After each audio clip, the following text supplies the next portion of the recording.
শখের খামার ইউটিউব চ্যানেলে আপনাদের স্বাগতম।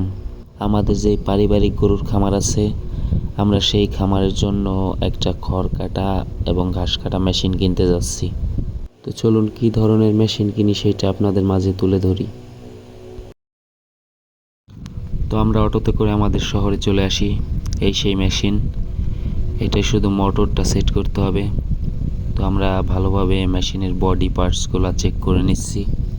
তো ভালোভাবে দেখার পর আমাদের এটা পছন্দ হয়।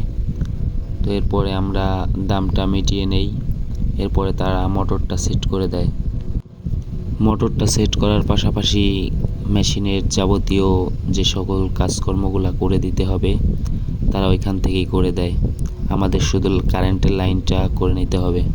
তো তারা সেটিং করে দিচ্ছিল, পাশাপাশি আমরাও এটা কিভাবে চালাবো সেই বিষয়ে একটু ধারণা নিচ্ছিলাম এবং কিভাবে চালালে দীর্ঘদিন স্থায়ী হবে সেই বিষয়েও তাদের সাথে আলোচনা করছিলাম।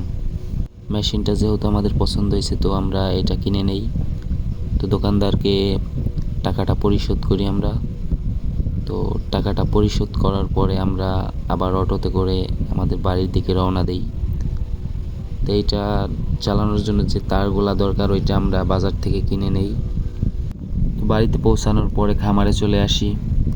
তো খামারেও কাজ করতে হবে, সেই জন্য মেশিন কিনে আনার পরে তাড়াহুড়ো করে খামারে চলে আসি।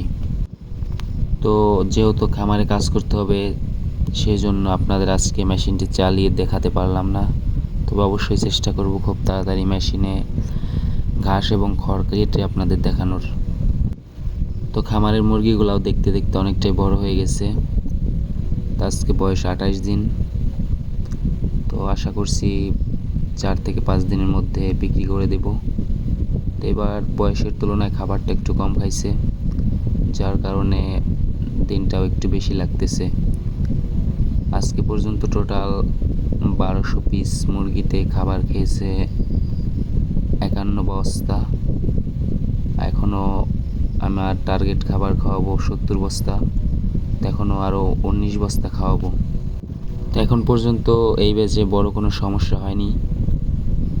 সমস্যার মধ্যে শুধুমাত্র আইবিএসের একটু সমস্যা ছিল, তো সেইটাও পুরোপুরি নির্মূল হয়ে গেছে।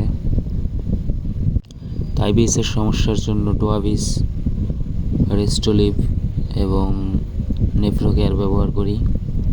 ডোয়াবিসটা মূলত রোগ প্রতিরোধ ক্ষমতা বাড়ায়, নেফ্রোকেয়ারটা হচ্ছে কিডনি টনিক, আর রেস্টোলিভ হচ্ছে লিভার টনিক। তো এই তিনটা ব্যবহার করেই মোটামুটি ভালোই রেজাল্ট পেয়েছি।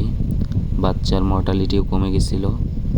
এখন পর্যন্ত টোটাল বাচ্চা মারা গেছে এই ব্যাচে 45 পিস। 1230টার মধ্যে 45 পিস মারা গেছে। তো এখন 3 বেলায় শুধু সাদা পানি আর খাবার চলে, কোনো মেডিসিন চলে না বর্তমান। যেহেতু আর 4-5 দিনের মধ্যে বিক্রি করে দেব, তাই আশা করছি আর তেমন কোনো মেডিসিন লাগবে না এই ব্যাচে।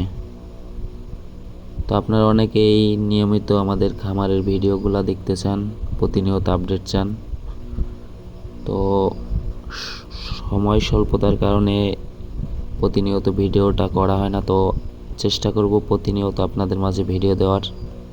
তো এরপরে মুরগি বিক্রির হিসাব, খরচ, লাভ লোকসান এই সমস্ত কিছু নিয়ে বিস্তারিত ভিডিও বানাবো। তো আপনারা নিয়মিত আমার সাথেই থাকবেন। আর নিয়মিত খামার রিলেটেড ভিডিও পেতে আমার চ্যানেলটি সাবস্ক্রাইব করে পাশে থাকুন। ধন্যবাদ সবাইকে।